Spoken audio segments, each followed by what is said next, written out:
welcome to another episode of Treknicity, the show where we talk about our favorite show, of course, Star Trek. We're your hosts. I'm Lars. And I'm Brandon. And this episode, we are going to be talking about Strange New Worlds, Episode 8, The Elysian Kingdom. Elysian Kingdom? The Elysian Kingdom. Are you saying lazy because you feel as lazy writing? Just a tad. Oh, that's right, yeah. So Some of it was good. Some of it was really, I enjoyed it. Before we get started talking about this episode, I will give you our fair standard disclaimer and warning. This episode is going to be chock full of spoilers. So if you haven't watched the episode, stop now, go watch it, come back. Yeah, what are you doing watching this first anyways? Exactly. Well, I mean, hey, the episode was last week, so... True that. But, you know, we've got a pretty good rhythm on it, and... yeah, so... All right, so before we get started talking about this episode, which we both agree is probably not the best episode thus far of Strange New Worlds. Some would say is the worst episode, although using that terminology, while technically may be true, isn't necessarily saying anything really bad about it. It's still better than other Star Treks. Yeah. Before we do that, we like to pay it forward and give a few shout-outs to our fellow podcasters. So let's, as they say, get down to the rat killing. Do you like reading comic books? Are you a comic book artist or writer? Do you love discussing comic book movies and TV shows? Then the Irreverent Nerd podcast might be for you. Join co-hosts Richard and Will every Wednesday as they discuss these topics and more. You can also follow them on Instagram at irreverent_nerd. That's at IRREVERENT_nerd. See you around the Nerdverse, fellow humans. As opposed to Cylons. Exactly. Set face to holy cow. It's my favorite podcast, Starship Tempest. I feel so like I'm sitting here reading. I know I'm reading from a script because I wrote the script, but I'm like, come on, man. I want it to sound cool and sound interesting. And I really feel like I'm doing these guys a disservice, but because I do such an awesome job. But hey, what the hey. Starship Tempest, if you're wondering, is a real play podcast set in the time between Kirk and Picard, where a group of friends stumble their way through their first role-playing campaign, going clumsily, if not boldly, where no man, not no man, a little progressive here, no one has gone before. Okay, well, I totally lifted that from their opening titles, but hey, how can you not? Mm-hmm. Anyways, if you love Star Trek, you love podcasts, and you love laughing your aft deck off, then check out Starship Tempest at starshiptempest.com. And last, but certainly not least, our friends at the In Star Trek We Trust podcast. Both Kevin and Ethan are cool. They're just lovely guys who love to talk about Star Trek. And, and the thing is, they've kind of moved their podcast away from Twitch largely, and I've noticed that, so I need to update these titles while I could have just found out right before we recorded this episode. However, they are a Star Trek podcast, just like us. And they do episode recaps. They talk about their favorite topics in Star Trek. And if you want to check them out on Twitter, they're at Star Trek We Trust. On Instagram, at In Star Trek We Trust Podcast. And now they're over at fireside.fm/In Star Trek We Trust. You can still probably find them on Twitch, but I don't think that they're streaming all that much. Anyways, back to business. All right, so we are talking about Season 1, Episode 8, The Elysian Kingdom.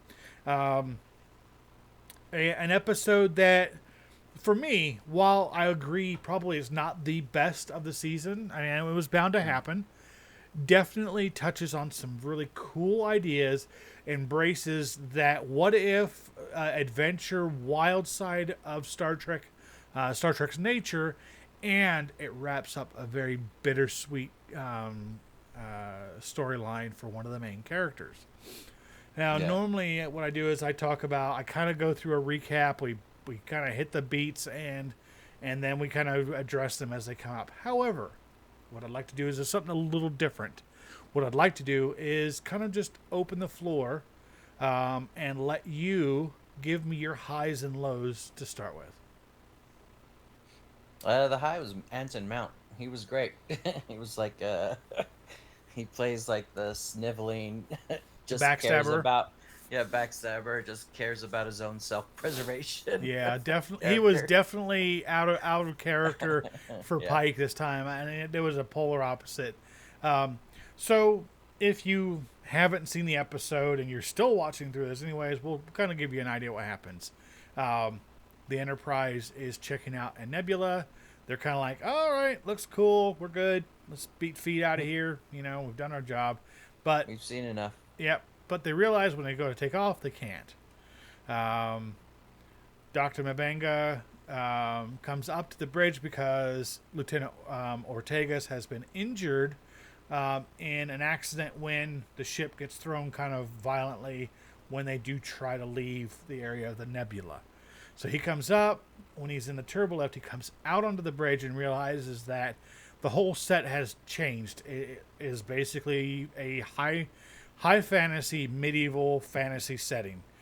He is wearing a crown. Everybody's wearing very high fantasy clothing, something you would see in a fairy tale. Everybody Except they're addresses him still as on the the king. ship. Right. But they are still, and he is still on the bridge. So when this whole thing kicks in motion, he's kind of like, he has this big WTF moment. And he's like, what's going on, man? And they're like, oh, look, it's the king. Oh, bow for the king. Yay, yay. And I'm like, all right, let's see where this goes. So you say the high point for you is Anson Mount's, I guess, polar opposite portrayal of his character. Yeah, absolutely. I would say for me, the high point was how they handled Mbenga's daughter. Now, anybody who's watched the series knows that she is kept in semi-permanent stasis in transport because she has a terminal illness and doctor still hasn't been able to figure out how to treat it, cure it, whatever. And at the end of this episode, we kind of resolve that because this whole thing that's happening from why they can't leave the nebula is because there are His daughter. there are creatures there who have picked up the fact that his daughter is in stasis, so One creature. right, they perceive her as, or it perceives her as an energy being just like itself. But they realize that she is terminally ill. So what they do is they sort of set up this world. They create it for her so to live out her fantasies because she finally gets to play and have fun.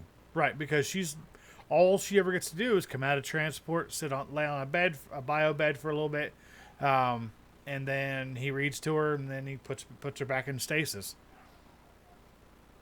Yeah, I thought that, I don't know, I thought they wrapped that story up a little too quickly, and it was just like, boom. Oh, obviously we knew it was the daughter, but then at the very end, the daughter he gives his daughter the choice to go live with this entity, and then like 30 seconds later, his daughter's grown up. She's already lived her entire life.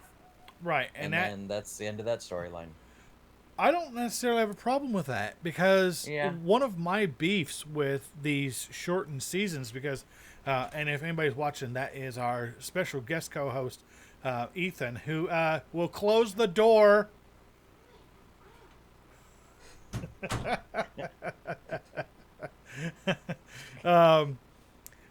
Anybody who knows, the challenges of these shortened seasons and Strange New Worlds is no exception to that. We grew up with these series being 22, 23, 24 episodes, and now with these limited run seasons on the they got to be condensed. Yeah, they condense them down to 10 episodes, and this one is. I'm fine with that.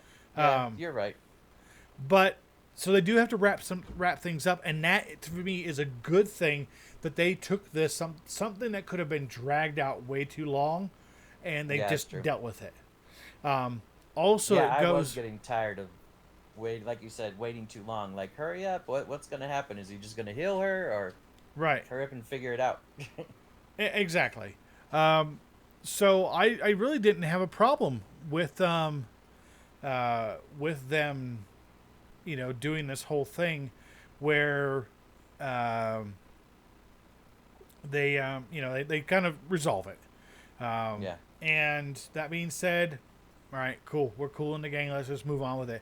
But the cool thing about this is that this goes towards building the perception of Dr. Mabenga that we see later on in the original series, because he's only like in 2 episodes.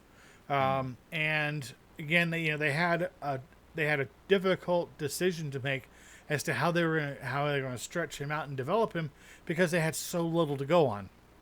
It's like Kyle, and of course Kirk's character, George Kirk. Um, Yeah. and you had so little to go off of. You had But to kind that's of run that's with the it. good thing, because then you can make up, figure it out, do what you want. Right. So we've got this situation where we have this fantasy narrative playing out. Um, Mabanga knows what's going on. The other thing he figures out is that Hemmer knows as well. And they kind of figured out towards the end that the reason why Hemmer wasn't sucked into the whole fantasy situation is because this creature used like a mental ability to Mm. do a psychic kind of connection, and everybody, so they kind of fell into a lull, or a kind of an induced fantasy, a sleep induced fantasy, Mm. where they play out these roles from this children's book. One little Easter egg that was really really cool is that if you look at the book, I just gotta find the name real quick. Bear with me a second here. What was it? You finally got your wish too, because we were like, we haven't seen Hemmer in for like ever. We haven't seen him in a few episodes. Exactly, Now we got to see a bunch of him. exactly. He was so cool. Okay, so He if you was if you funny. if you look at it, the book that Dr. Mabanga uses to read to his daughter is written by an author named Benny Russell. Mm. Now that's a little Easter egg for Star Trek aficionados like ourselves. Benny Russell is the name of the character that that was played in Deep Space Nine when they had that story set back in the past, back in like 1930s Earth. Mm. You got Avery Brooks playing this African American author goes by the name of. Oh, that episode. Yeah, yeah, yeah, Yes, where he's trying to get his book sold that's and right, Benny Russell, and it okay. turns out he does in the end, because obviously Dr. Mabanga is reading one of his Oh books my to God, his that's daughter. awesome.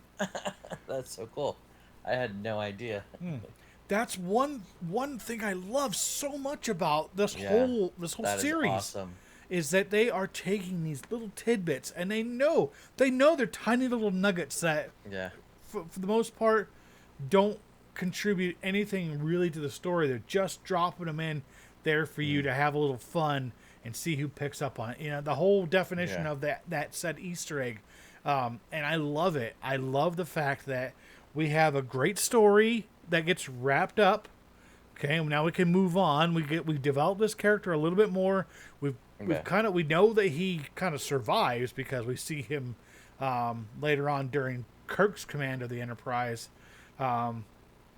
And we know that these events that are taking place are all building towards a psychosis that we see in his character later on.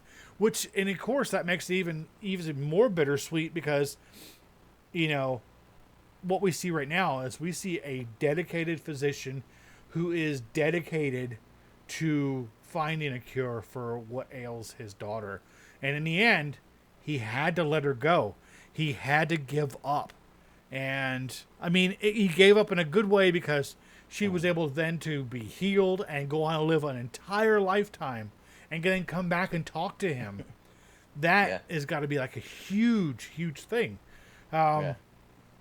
And again, you get a little emotional about it because that's good storytelling to me. Now, I understand. I understand where you're coming from, that in the grand scheme of things, when you have to line it up with the 7 episodes that came before it, it probably is technically the weakest episode of the season. Well, but it was. Some of it was just like the low points. It was a little boring. It was a little.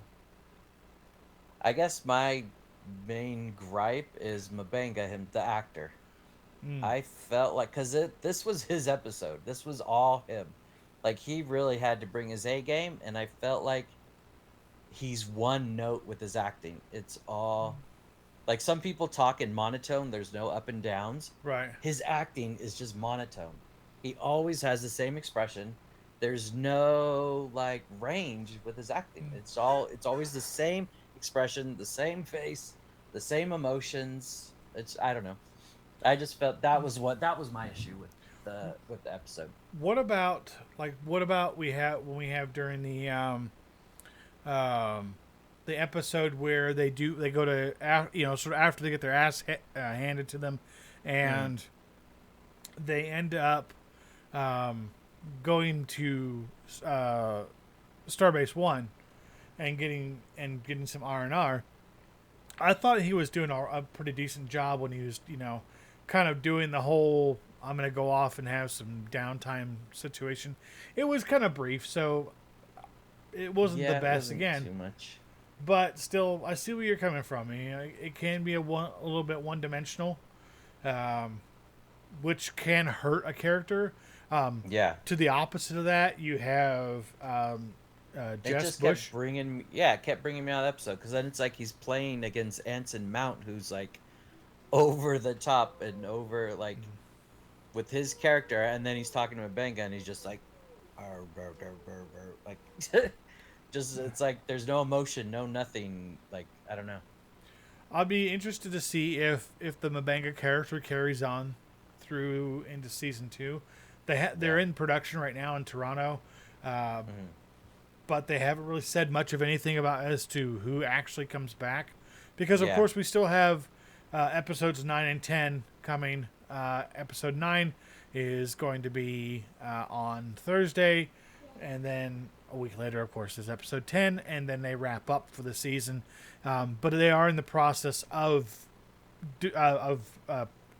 in production to do season 2. And the only thing is, like, certain characters have to survive. Mabanga, if they're going to keep it to canon, which this is supposed to be Prime Universe canon, Mabanga has to survive. Yeah. Chapel has to survive. Uhura and Pike all have to survive. Yeah. Okay, that leaves Ortegas, number 1, Laan, and Hammer. And yeah, I mean, we don't know what's going to happen. I mean, anything can happen. Anything can change. I'm not saying he's bad. I don't think he brought his A game this episode. Like this was his episode, and it was his time to shine, flat. And he kind of let it go. Yeah. Yeah. I guess I could see that. I can agree with you that he's a little it was a little flat. But at the same time, they still managed to tell a very good ending to that particular storyline. Yeah. Now we can see what happens where they take him, because he was kind of painted into a corner, because all he was is kind of there doing a little bit of doctor work and then spending time with his daughter. Yeah. And now what's he gonna do? Yeah, what are they gonna do with him? Hopefully they can kind of reel that back in and give him some room to grow. Yeah. But again, one of the things that we have to watch is that we know what path this character is charted on going into the future. So I feel like they've done a decent job of planting the seeds for that and seeing, then kind of getting him, push him in the right direction.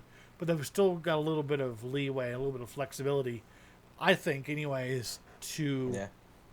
let them play with the character a little bit. Yeah, for sure. Um, you said the high point for you was Anson Mount's portrayal of the sniveling little backstabber. Um, High point for me, other than the resolution of the storyline with Mabanga's daughter, is the whole thing with Hemmer. Oh Like, yeah, dude that's my is on those point. those two. Those are my two, yeah, amazing performers like him. Yeah, Especially when he tries to do magic. It's hilarious. I love it when they break out of that jail cell, which is Yeah. basically a cage wrapped around the transporter pad, and he's got this little thing, and of Yeah. course it's kind of like a little laser, and he's like, "Beep," and he opens the door, and he's like, magic, and all I could think of was the Shia LaBeouf thing where he's like, magic, magic, magic. You know, it's like, Yeah, I want more Hemmer. yeah. That's good. I would very much love, and I'm gonna see if I can do it. Find a way to do it. I would love to interview Bruce Horak, the actor who plays Hammer, because the guy is on point every time he's on screen. I have Yeah. not had a bad moment with this character yet. Yeah, I agree. You know, he's better than you. He's smarter than you, and he freaking knows it. Yeah. And he's not afraid. He's not afraid to run that, you know. Which, you know, Star Trek has been missing. They've been missing these bold, brash characters. We thought maybe we would see all of that going on with, you know, maybe in like the second season of Picard. But it went so milquetoast towards the middle that it was so hard to stay with it. This one, despite the fact that this may not be the best episode of the season, I still am right there with it. I'm riding I that am looking wave. forward to every episode. I can't wait. Yeah. It's not a struggle at all. It's I'm looking forward to it. You know, a good hallmark to me, a hallmark of a good series to me, is that you're watching the series or you're watching the show, you're watching the movie, whatever it is, and you realize that you haven't seen somebody for a while, and you're like, hey, where's that character? It's like, come on. Like where's Uhura? You know? Where's Kyle? Where's George? It's like, wait, guys, where are you? Now, of course, you know, in this episode, Uhura plays the evil queen. Yeah. I like her outfit. It Yeah. was pretty badass. That was pretty badass. I'm not gonna lie. But again, you know, there's like you can't have everybody in the entire episode, Yeah. which is fine. You know, we know it's gonna. You know, we know that it is that you have limitations and you have to work within certain confines, which is cool. Another thing I saw that was really cool was was a behind the scenes segment where Chrissy Chong was talking about her dog. Now her character in this episode has a dog. That is her real life dog. Oh, that really? goes by the same name. Oh, that's funny. And she just kind of made a offhand suggestion that, hey, maybe we should include the dog in the episode. And I'm like, oh yeah, we should talk about that. And she's like, yeah, you're not going to do it. And like 2 days later, they're like, oh yeah, we're good. You know, we can do this. So they did they did the wardrobe fitting for her, and then a matching kind of outfit for the dog to go with her. And I'm like, that's perfect, awesome. beautiful. So That's like the Godfather with the cat. exactly. So I feel like we have really hit on the meat and potatoes of this episode. There really wasn't. I mean, you did one of the things is you didn't have a lot of room to grow with it. Yeah, but it was good seeing characters not themselves. Like you mentioned another one I totally forgot about, Uhura. She was awesome playing the evil queen. Like playing a character opposite of her normal personality. Absolutely. Oh, and one other comment I made while we were watching the episode was Of course, Ortega's character is basically carrying around a sword, and Yeah, and I I just loved it. keep thinking to myself, one, I kept thinking about the Princess Bride, and Oh yeah, totally. I was like, what is it with Enterprise helmsmen and sword fighting? Oh Because of yeah, course yeah. Sulu Sulu is a fencer, so I Spencer. was Yeah, like, that's funny. oh, you didn't, did you? Yeah, you did. All right, I'll let this one pass. All right, that's good. So, Yeah, um, I think yeah, everyone was really good. based on the kind of story that they had to tell, I think they did a really good job of incorporating basically the existing sets without having to build these Yeah, other high fantasy sets and everything. They were able to incorporate what they were already using to accommodate the story, which was another good way to kind of keep everything together. And I'm sure it probably saved them a few bucks. yeah. Oh yeah, yeah, yeah. Instead of like going down to a forest or something, like actually being in a medieval setting, Exactly. just decorate, putting leaves on on the deck. Exactly, like when they were in sick bay, or when they're Yeah. engineering, or when they're Oh in. yeah. Nurse Chapel was the the sorceress, Yes, like yes. making spells in the. Uh, Yes, there was some good stuff in there. Overall, good episode. Not great, but good. Yeah, I Couple agree. of little high points in there, couple of low points. Um, that being said, any final thoughts on where the series started and where it's at right now? Uh, they're on the right track. It's great. I mean, yeah. Besides just Hmm. the little boring story, but not as bad. But still, yeah. I don't know. They're on the right track, and it's they're every episode. I'm looking forward to it. So they're doing something great. This is the first series so far that I've seen that really that you really get excited for, because you never know what they're going to Yeah. pull out of their pockets. Yeah. I mean, so far we've seen the stuff with the Gorn. We've seen that big reveal at the end of Hmm. the previous episode, the Serene Oh Squall, my God. which Yeah. I've just realized for anybody who actually is watching, I am stupid because I completely forgot to change the hang on, down there. See that? That's where I put the description and the episode number in description.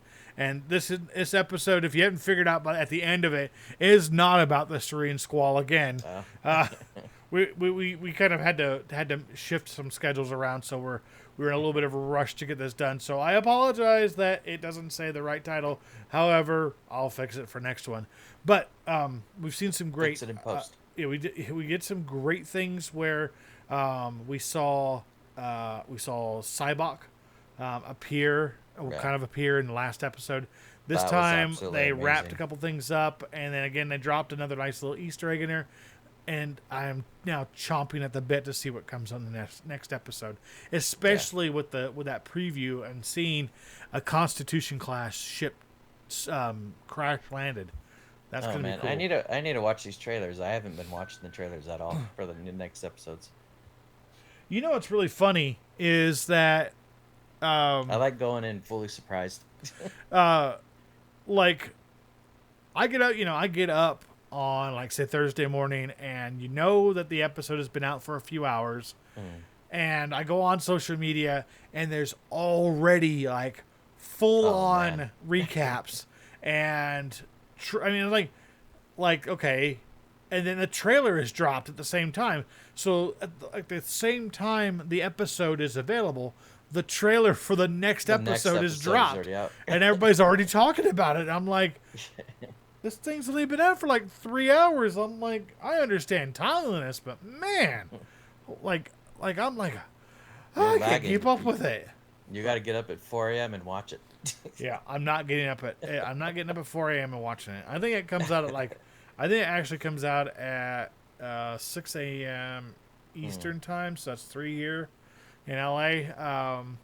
But still, um, like, they really get into it, Mm. and people are like, they're just full on. Like, I could go on Instagram and check for any notices or notifications, and they're like bam, bam, bam. Like everybody like talking about it and doing these full on recap episodes are already uploaded to YouTube, and I'm like, what? Like I haven't even watched it yet. I'm not even going to be recording about it for like another a minimum of That's 3 funny. days. I did that. I actually did that the other day. I started watching the new series on Amazon called Old Man with shit. Why can't I think of his name? Tron, original Tron guy. What's his name? Jeff Bridges. Jeff Bridges. So he's got a new show on Amazon. It's called Old Man. It's really, really, really good. And I watched the first 2 episodes, and I was like, damn, there's only 2 episodes out. And then I saw that the 3rd episode would air at midnight that same night. I was like, shit, I'm just going to stay up an extra hour just so I can watch the 3rd Just watch another one. Yeah. Overall, okay episode. Excited Yeah. to see the next one, and we will obviously be talking more about that. Thank you very much for watching Treknicity. Thank you, Brandon, for again continuing to roll through this 4th season with me. I think this is the longest consecutive number of episodes where we've talked about things that are relevant and timely, which is fantastic. So again, thank you for having me. Yeah, thanks to Brandon for being my trustworthy and steadfast co-host. Thank you to all our fans, both here on all of our social media accounts, especially Instagram, and also one thing I think I mentioned it last time. We broke 300, which we are now at 312, and I don't care how you slice it. I'm excited. I love it. That's I'm awesome. very, very, very appreciative, very grateful. I get excited every time I see a little thing pop up and says, this person has followed you. I'm like, oh, that's awesome. Thank you so much. That's great. And then off we go. And I tell you, with the way things have been lately, I've been having this little one with me, which I don't get to see him as nearly as often as I would like. I have really kind of hit a stride with it. And again, very, very grateful to everybody who watches this show, who comments, who engages with us. And we look forward to having some special guests here on very soon. I'm also in the process of reaching out to other people, to Star Trek alumni, to get them into an episode. The 2 that I am chasing currently right now are Bruce Horak and Jerry O'Connell. So with any luck, I'll get some feedback, and maybe I can get some people on the show. The other one I'd really love to have on here, just this is a personal geek out one. If this gets around, please let Will Wheaton know we want to talk to him for our show. But that being said, thank you again for watching Treknicity. I'm Lars, and I'm Brandon.